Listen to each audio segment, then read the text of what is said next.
आदरणीय दर्शकवृन्द नमस्कार। यहाँहरूलाई स्वागत छ। आज म यहाँहरूलाई यस शारदीय नवरात्रको पावन अवसरमा शक्ति आराधनाका क्रममा देवी महात्म्य अर्थात् दुर्गा सप्तशतीका केही प्रसङ्गहरूलाई यहाँहरू समक्ष प्रस्तुत गर्न गइरहेको छु र विशेष गरी हामी दुर्गा सप्तशती अर्थात् चण्डी पाठ गरेर यस बेला हामी शक्ति आराधना गरिरहेका छौँ र देवी आद्य शक्ति भगवती दुर्गाबाट शक्ति प्राप्तिको कामना गर्दै यस प्रकारका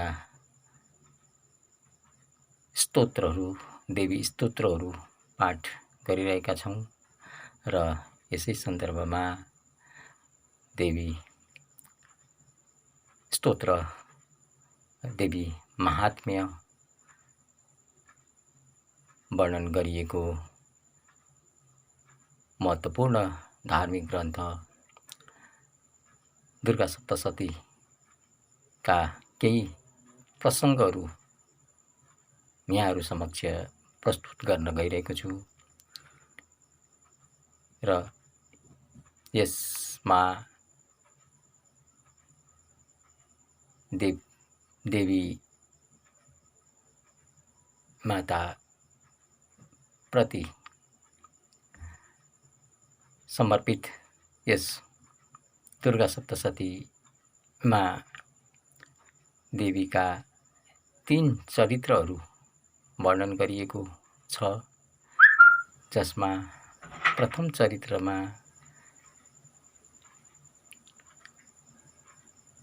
देवी महाकाली स्वरूप वर्णन छ भने मध्यम चरित्र महालक्ष्मी स्वरूप मानिन्छ। त्यस्तै उत्तम चरित्रमा देवी सरस्वती स्वरूप मानिएको छ र यस मध्ये मध्यम चरित्र अन्तर्गत देवीका केही कथा प्रसङ्ग भगवतीका चरित्रका केही कथा प्रसङ्ग मध्ये देवताहरूका तेजबाट देवीको प्रादुर्भाव कसरी भएको थियो अथवा देवताहरूका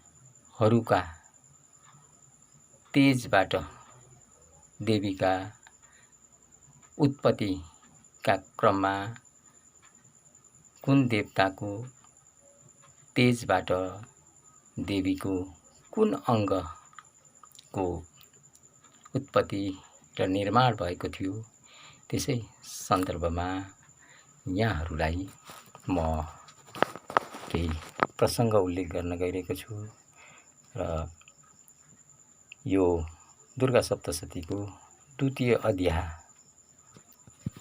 अध्यायमा वर्णित प्रसङ्ग हो।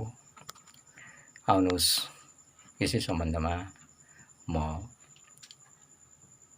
अगाडि बढ्छु। देवीको द्वितीय चरित्रमा सर्वप्रथम ध्यान, द्वितीय अध्यायमा ध्यानको प्रसङ्ग छ र ध्यानमा भनिएको छ, दर्शकवृन्द, ओम अछस्रक परशु गदेषु कुलिसं पद्मं धनुष्कुण्डिकां दण्डं सक्तमसिं च चर्म जलजं घण्टां सुराभाजनं शूलं पाशसुदर्शने च ददतिं हस्तै प्रसन्नाननं सेवे शैरिभ मर्दिनीमिह महालक्ष्मीं सरोजस्थितां। यसको अर्थ हुन्छ जसले आफ्ना 18 हातमा अक्षमाला, गदा, बञ्चरु, वज्र, पद्म, धनुष, कुण्डिका, दण्ड, शक्ति, खड्ग, ढाल, शङ्ख, घण्ट, सुरा, पात्र, शूल, पाश, चक्र र वरमुद्रा धारण गरेकी छिन्, जो कमलका आसनमा प्रसन्न मुद्रामा बसेकी छिन्, ती महिषासुर मर्दिनी श्री महालक्ष्मी देवीको म सेवा, पूजा र भजन गर्छु। दर्शकवृन्द, यसपछि कथा प्रसङ्ग सुरु हुन्छ। आउनुहोस् कथा प्रसङ्गमा के भनिएको छ हेरौँ। देवीको द्वितीय चरित्र प्रारम्भ हुन्छ। ओम ह्रीम भनेर महालक्ष्मीको मूल मन्त्र यसरी पाठका क्रममा सुरुमा उल्लेख गरिएको छ। ओम ह्रीम मेधा ऋषिले बोले, हे सुरत, अघि परापूर्व कालमा देवता र दैत्यहरूको पुरा 100 वर्षसम्म युद्ध भयो। त्यति बेला असुरहरूको अधिपति महिषासुर र देवताहरूका अधिपति इन्द्र थिए। त्यो युद्धमा देव सैन्य हारे सबै देवताहरूलाई जितेर दुवै पक्षको अधिपति महिषासुर भयो। उसले इन्द्रपद पायो।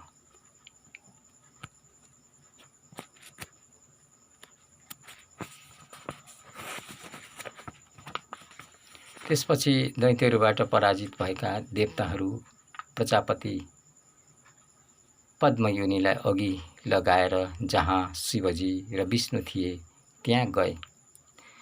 त्यहाँ पुगेर महिषासुरले गरेको चेष्टा र आफूहरूले हारेको सबै वृत्तान्त जो हो शिव र विष्णुमा यथार्थ विस्तार गरे। तिनले भने कि हे प्रभु, सूर्य, इन्द्र, अग्नि, वायु, चन्द्रमा, यम, वरुण र अरू देवताहरूको पनि अधिकार लिएर महिषासुर आफै नै अधिष्ठित भएको छ। दुरात्मा महिषासुरले स्वर्गबाट खेदिएका सबै देवगणहरू पृथ्वीमा गएर मनुष्य झैँ विचरण गरिरहेका छन्। हे भगवान, देवताहरूको त्यो शत्रुको सबैको चेष्टा हामीले तपाईहरूमा बतायौँ। हामी शरणमा छौँ, हाम्रो रक्षा होस् अनि त्यसका वधको विचार होस्। राजन, देवताहरूका यस्ता वचन सुनेर भगवान मधुसूदन र शम्भुले भृकुटी मुख बङ्ग्याएर दैत्यप्रति क्रोध गरे। दर्शकवृन्द, यसरी भगवान विष्णु र शिवले क्रोध गरिसकेपछि उहाँको तेजबाट देवीको के कस्ता अङ्गहरूको निर्माण हुन्छ हेरौँ। कथा प्रसङ्गमा अगाडि भनिएको छ। त्यसपछि अत्यन्त क्रोधपूर्ण चक्रपाणी भगवान विष्णुका मुखबाट एउटा महातेज निस्कियो। साथै ब्रह्मा र शङ्करबाट पनि त्यस्तै तेज निस्कियो। त्यसैगरी इन्द्र र अरू देवताहरूका शरीरबाट पनि महान तेज निस्कियो र ती सबै तेज मिसिएर एकै ठाउँ भेला भयो। महान तेजको त्यो पुञ्ज जो छ एउटा जल्दो बल्दो पर्वत चाहिँ भयो। त्यसका ज्वाला चाहिँ दिशा दिशामा फैलिएको देवताहरूले देखे। दर्शकवृन्द, सबै देवताहरूका शरीरबाट निस्किएर एकत्रित भएको त्यो तेजले तिनै लोकलाई व्याप्त गराई नारीको रूप भयो। यसरी देवताहरूका तेजपुञ्जबाट आद्यशक्ति देवी दुर्गाको नारी रूपमा प्रकट भएको कथा प्रसङ्ग छ। सबै देवताहरूको शरीरबाट निस्केर एकत्रित भएको त्यो तेजले तिनै लोकलाई व्याप्त गराई नारीको रूप भयो। भगवान शङ्करबाट निस्किएको जुन तेज थियो त्यसबाट ती नारीको मुख बनियो। यमका तेजबाट केश बनिए। भगवान विष्णुको तेजबाट तिनका बाहुहरू बनिए। चन्द्रमाका तेजबाट दुई स्तन बनिए। इन्द्रका तेजबाट मध्य भाग कम्मर बनियो। वरुणका तेजबाट जङ्गा र तिग्रा बनिए। पृथ्वीका तेजबाट नितम्ब भाग बनियो। ब्रह्माका तेजबाट पाउ बनिए। सूर्यका तेजबाट ती नारीका पाउका औँला बनिए। वसुहरूका तेजबाट हातका औँला बनिए अनि कुबेरका तेजबाट नासिका बनियो। ती देवीका दाँत प्रजापतिका तेजबाट र 3वटा नेत्र अग्निका तेजबाट प्रकट भए।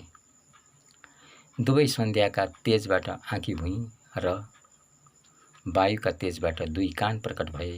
यसै गरी अरू देवताहरूका तेजबाट पनि ती कल्याणदात्री देवीको प्रादुर्भाव भयो। यसरी दर्शकवृन्द, देवीको प्रादुर्भावको प्रसङ्ग हो यो। त्यसपछि सम्पूर्ण देवताहरूका तेज राशिबाट प्रकट भएकी देवीलाई देखेर महिषासुरबाट कष्ट पाएका देवगण अति हर्षित भए। पिनाक धनुषधारी शङ्करले आफ्ना शूलबाट एउटा शूल निकालेर ती देवीलाई दिए। यसरी देवताहरूको तेज शक्ति एकत्रित भएर देवीको स्वरूप निर्माण भएपछि उनलाई विभिन्न अस्त्र शस्त्रहरू पनि देवताहरूले समर्पण गरेको प्रसङ्ग छ। यसरी पिनाकधारी शङ्करले आफ्ना शूलबाट एउटा शूल निकालेर ती देवीलाई दिए भने विष्णुले आफ्ना चक्रबाट एउटा चक्र उत्पन्न गरेर ती देवीलाई दिए। यसै गरी वरुणले शङ्ख अर्पण गरे। अग्निले तिनलाई शक्ति दिए। वायुले धनुष अनि बाणले भरिएका 2टा ठोकरा दिए। देवराज इन्द्रले आफ्ना वज्रबाट वज्र निकालेर दिए अनि तिनै सहस्र नेत्र भएका इन्द्रले नै आफ्ना ऐरावत हात्तीबाट एउटा घण्ट पनि निकालेर ती देवीलाई दिए।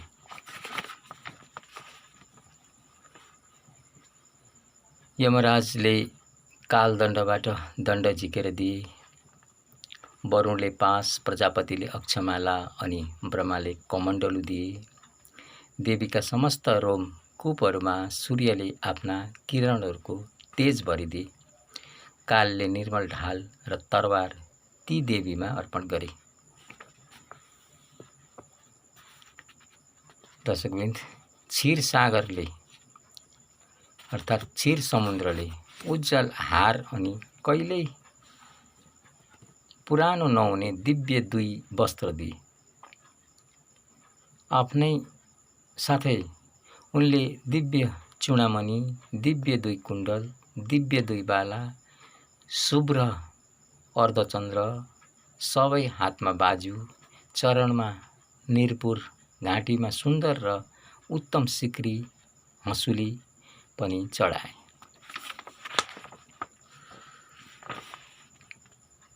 ती क्षीर समुद्रले नै देवीका निम्ति सबै औँलाहरूमा रत्नहरूले बनिएका औँठीहरू पनि अर्पण गरे। यस प्रकार देवीलाई आभूषणहरू देवताहरूले समर्पण गरिरहेका छन्। विश्वकर्माले अत्यन्त निर्मल वनचरो र अनेक प्रकारका अभेद्य कवचहरू दिए। ती बाहेक शिर र छातीमा लगाउनका निम्ति कहिल्यै नओइल्याउने कमलका मालाहरू पनि दिए। त्यस्तै सागरले देवीलाई अति शोभायमान कमलको फूल चढाए। सवारका निम्ति हिमालयले सिंह समर्पण गरे अनि नाना प्रकारका रत्नहरू पनि दिए। धनपति कुबेरले कहिल्यै नसकिने मधुरले भरिएको पान पात्र चढाए। सम्पूर्ण नागका मालिक शेषले महामणिले विभूषित भएको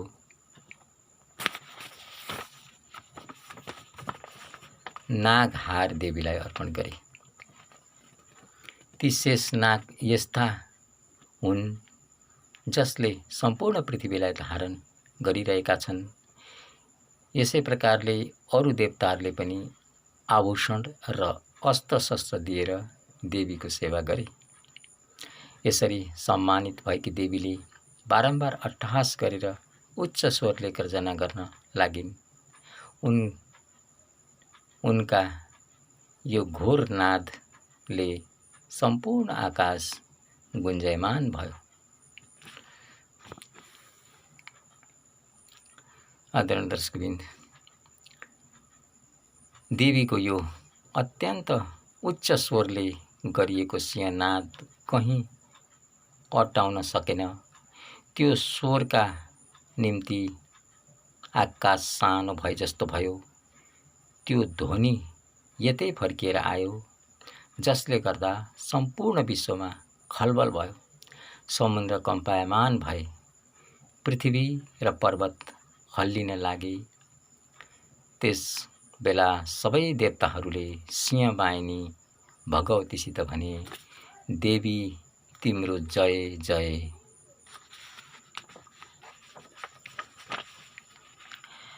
दर्शकवृन्द, यसका साथसाथै मुनिहरूले पनि भक्तिभावले विनम्र भएर भगवतीको स्तुति गरे। हे राजन, उता सम्पूर्ण त्रैलोक्य नै आफूदेखि क्षुब्ध भएको देखेर ती सबै देवशत्रु दैत्य सैन्यले कवच धारण गरी हतियार लिई उठे। यहाँ मार्कण्डेय ऋषि भन्नुहुन्छ, राजा सुरथलाई, हे राजन, उता सम्पूर्ण त्रैलोक्य नै आफूदेखि क्षुब्ध भएको देखेर ती सबै देवशत्रु दैत्य सैन्यले कवच धारण गरी हतियार लिई उठे। यो देखेर महिषासुर रिसले भन्न लाग्यो, यो के हुँदैछ? फेरि त्यो महिषासुर सम्पूर्ण असुरहरूले घेरिएको, असुरहरूले घेरिएर जहाँ सिंहनाद भइरहेको थियो त्यतै कुद्यो। त्यहाँ पुगेर उसले देवीलाई देख्यो, जसले आफ्नो तेजद्वारा तिनै लोकलाई प्रकाशित गरेकी थिइन्। उनका चरणका भारले पृथ्वी निहुरिएकी थिइन्। शिरका मुकुटले आकाशमा रेखा तान्दै झैँ देखिन्थिन् अनि आफ्ना धनुषका टङ्कारले अशेष पाताललाई क्षुब्ध पारेकी थिइन्। दर्शकवृन्द, यसपछि आफ्ना हजारौं हातले सम्पूर्ण दिशाहरूलाई आच्छादित गरेर देवी उभिएकी थिइन्। त्यसपछि सुर द्वैषी दैत्यका साथमा देवीको लडाईँ छेडियो। नाना प्रकारका अस्त्र शस्त्रका प्रहारले सम्पूर्ण दिशाहरू प्रकाशित हुन लागे। त्यो लडाईँमा महिषासुरको सेनापति चाहिँ चिछुर भन्ने दानव थियो। दर्शकवृन्द, यसरी देवी र दैत्य बीच लडाईँको क्रम सुरु हुन्छ। त्यो चिछुर देवीसित युद्ध गर्न लाग्यो। अन्य चतुरङ्गिनी सेना, घोडा, हात्ती, रथ र पैदल। चतुरङ्गिनी सेना भन्नाले हात्ती, घोडा, रथ र पैदल, यी चारलाई बुझिन्छ। र साथमा लिएर यी चतुरङ्गिनी सेना साथमा लिएर चामर नाम गरेको दैत्य पनि देवीसित युद्ध गर्न लाग्यो। अनि 60,000 हात्तीहरूका साथ उदग्र नामको दैत्य पनि आइलाग्यो। 1 करोड रथीहरूलाई लिएर महाअनु नामको दैत्यले आई युद्ध गर्न लाग्यो। अनि जसका रौँ तरवार जस्ता तीखा थिए, त्यो असिलोमा नामको महादैत्यले पनि 5 करोड रथी र सेनासहित आएर युद्धमा सामेल भयो। 60 लाख रथीले घेरिएको बास्कल नामको दैत्य पनि रणमा आएर युद्ध गर्न लाग्यो। पारिवारित नामको दैत्यले हात्ती र घोडा सवार भएका अनेक दल र 1 करोड रथीको सेना लिएर युद्ध गर्न लाग्यो। 5 अरब रथीहरूले घेरिएको बिडाल नाम गरेको दैत्य पनि रथीले घेरिएर त्यहाँ आई युद्ध गर्न लाग्यो। यसरी विभिन्न दैत्यका सेनाहरूले युद्धमा सामेल भए। यसका अतिरिक्त अरू पनि हजारौं महादैत्यहरू रथ, हात्ती र घोडाहरूका सेनाहरू साथ लिई त्यहाँ आएर देवीसित युद्ध गर्न लागे। त्यो रणभूमिमा कोटी सहस्त्र रथ, हात्ती थिए। ती कोटी सहस्त्र रथ, हात्ती र सेनाले घेरिएर त्यो युद्धभूमिमा स्वयं महिषासुर उभिएको थियो। ती सेनाहरू तोमर, भिन्दिपाल, शक्ति, मुसल, खड्ग, पञ्चरो, पट्टिस आदि शस्त्र अस्त्रको देवीमाथि प्रहार गरी युद्ध गर्दै थिए भने कुनै दैत्यले शक्तिको प्रहार गरे, कसैले पास फ्याँके, कुनै अरू दैत्यहरूले देवीमाथि खड्ग प्रहार गरेर तिनलाई मार्ने उद्योग गरे। देवीले पनि रिसले आफ्ना शस्त्र अस्त्रहरूको वर्षा गराएर खेलाचीमै दैत्यहरूका सबै शस्त्रास्त्रलाई काटिदिन्। उनका मुहारमा परिश्रम र थकाइको कुनै लक्षण थिएन। देवता र ऋषिहरूले त्यति बेला उनको स्तुति गर्दथे। दर्शकवृन्द,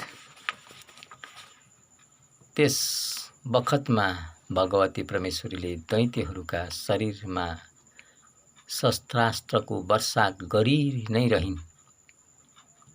देवीको वाहन सिंह पनि रिसले भरिएर काँधमा जग्गर हल्लाउँदै वनमा डढेरो लागे चाहिँ असुर सेनाका माझमा घुम्न लाग्यो।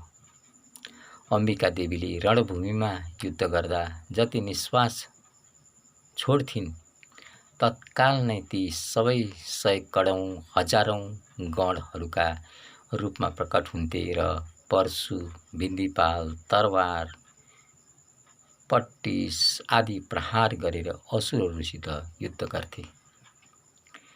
देवीको शक्ति बढेर ती गणहरूले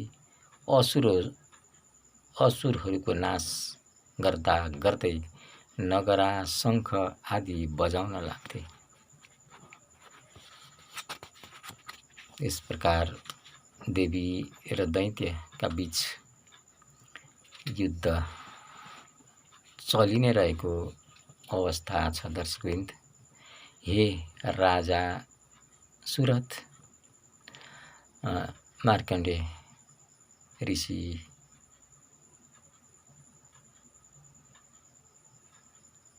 भन्नुहुन्छ, हे राजा सुरथ, त्यो युद्ध महोत्सवमा अरू कैयन गणहरू मादल ढोल बजाइरहेका थिए। त्यसपछि त्रिशूलले, गदाले, शक्तिका वर्षाले पनि अनि खड्ग आदिले सयौं महादैत्यहरूको देवीले नाश गरिदिए। कतिलाई घण्टका रन्काले मोह गराई मूर्छा पारेर मारिदिन्। कति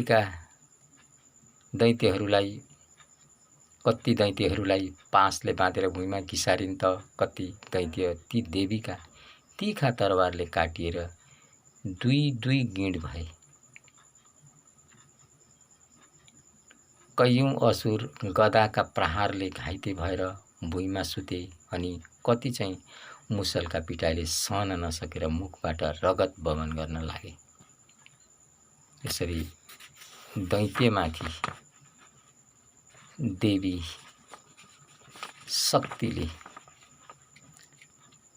दैत्यहरूलाई विनाश, उनीहरूको संहार गरेको प्रसङ्ग छ दर्शकवृन्द। कति दैत्यहरू शूलले छाती फुटेको हुँदा पृथ्वीमा थुप्रो लागे। त्यो रणका आँगनमा बाण समूहको वर्षाले कति असुरहरूको कम्मर नै भाँचियो। बाजले झैँ झम्टने भएका देवपीडक दैत्यहरू धेरैले प्राण त्यागे। कोही त्यहीँ छिन्नभिन्न भए, कतिका बाहु, कतिका घाँटी काटिए। यसरी दैत्यहरूको संहार गरेकी थिइन् चण्डिका देवीले। कति दैत्यहरूको टाउको झर्न लाग्यो। कसैका शरीरको मध्य भाग नै विदीर्ण भयो। तिग्रा काटिएकाले कति महादैत्यहरू पृथ्वीमा लडे। देवीले कतिलाई एक बाहु, एक आँखो, एक गोडो पारेर एक शरीरको दुई चिरा पारिदिन्। कति दैत्यहरू टाउको काटिएर भुइँमा लडेर पनि बिना टाउको फेरि उड्थे।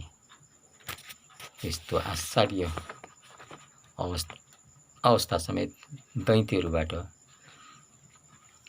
प्रकट भएको प्रसङ्ग छ दर्शकवृन्द। यसपछि ती केवल गिँडकै रूपमा पनि राम्रा हतियार धारण गरेर देवीसित युद्ध गर्न थाल्थे। यसरी काटिएका दैत्यहरू पनि देवीसित अस्त्र हतियारहरू धारण गरेर युद्ध गर्न अघि सर्दथे। अनि कति गिँडहरू युद्धका बाजाका तालमा नाच्थे। बडो रोचक र आश्चर्यजनक प्रसङ्ग छ यसमा दर्शकवृन्द। यसरी कति गिँडहरू हातमा खड्ग, शक्ति, रिष्टि लिएर दौडन्थे अनि अरू महादैत्यहरू पखेस भन्दै युद्धका निम्ति देवीलाई लड्कार्थे। जुन त्यस ताका सम्भव थियो, जुन यस बेला भने यसरी काटिएका गिँडका रूपमा टुक्रिएका, टाउको छेदन भएका कुनै पनि जीव यस किसिमको जीवित अवस्थामा रहन सक्दैनन्। तर त्यस अवस्थामा यसरी असुरहरू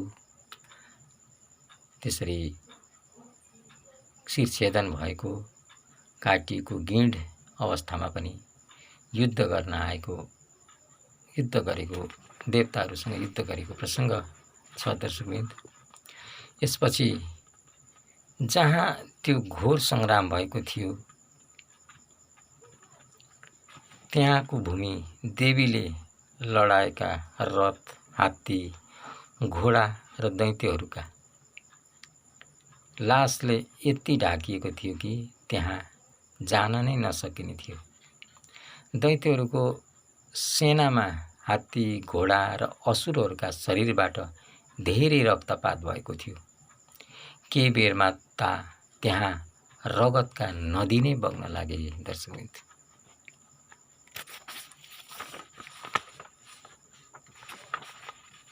जसरी घाँस दाउराका ठुला थुप्रालाई आगाले खरानी बनाइदिन्छ, त्यसरी नै अम्बिकाले असुरहरूका विशाल सेनालाई एकैछिनमा नाश गराइदिन्।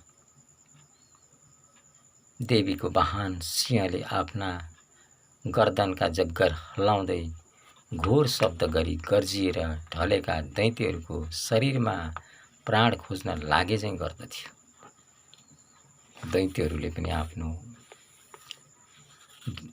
दैत्यहरूका विरुद्ध सिंहले पनि आफ्नो वीरता प्रकट गरेको प्रसङ्ग छ, उनीहरूलाई संहार गरेको प्रसङ्ग छ दर्शकवृन्द। यसपछि देवीका गणले असुरहरूका साथमा र असुरले देवीहरूका साथमा त्यहाँ युद्ध गरे, जसले गर्दा आकाशमा रहेका देवताहरू तीमाथि पुष्पवृष्टि गरेर सन्तुष्ट भए। यस प्रकार यो दुर्गा सप्तशतीको मध्यम चरित्र अन्तर्गतको द्वितीय अध्याय यहीँनिर समाप्त हुन्छ र यस अध्यायमा देवीको उत्पत्ति देवताहरूको तेजबाट कसरी भएको थियो र असुरहरूसँग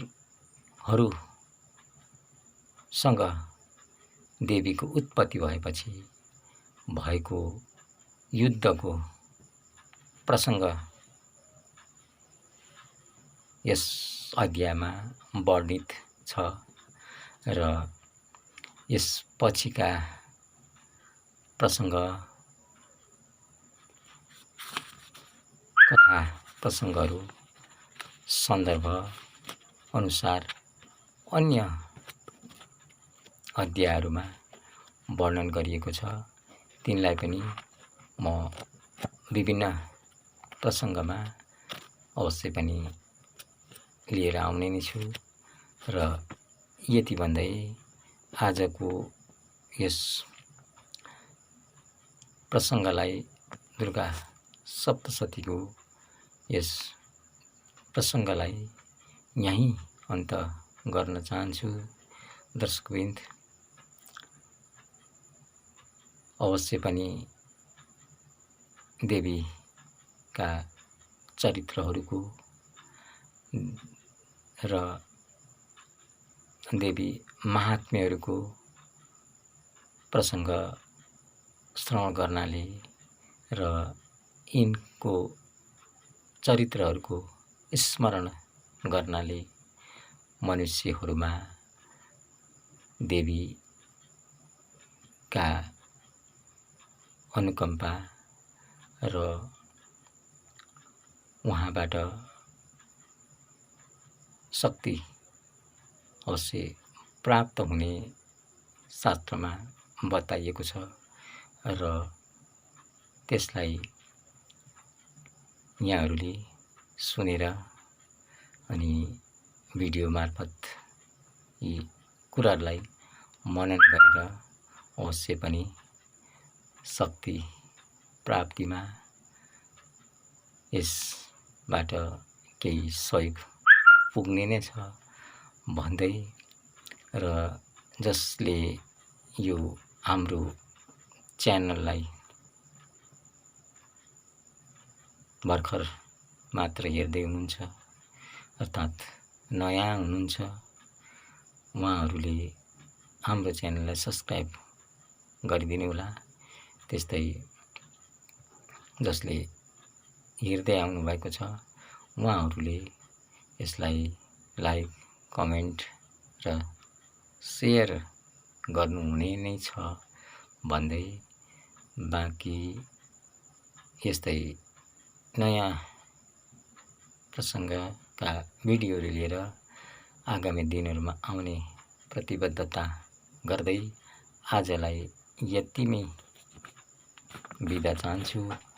हवस् त, नमस्कार।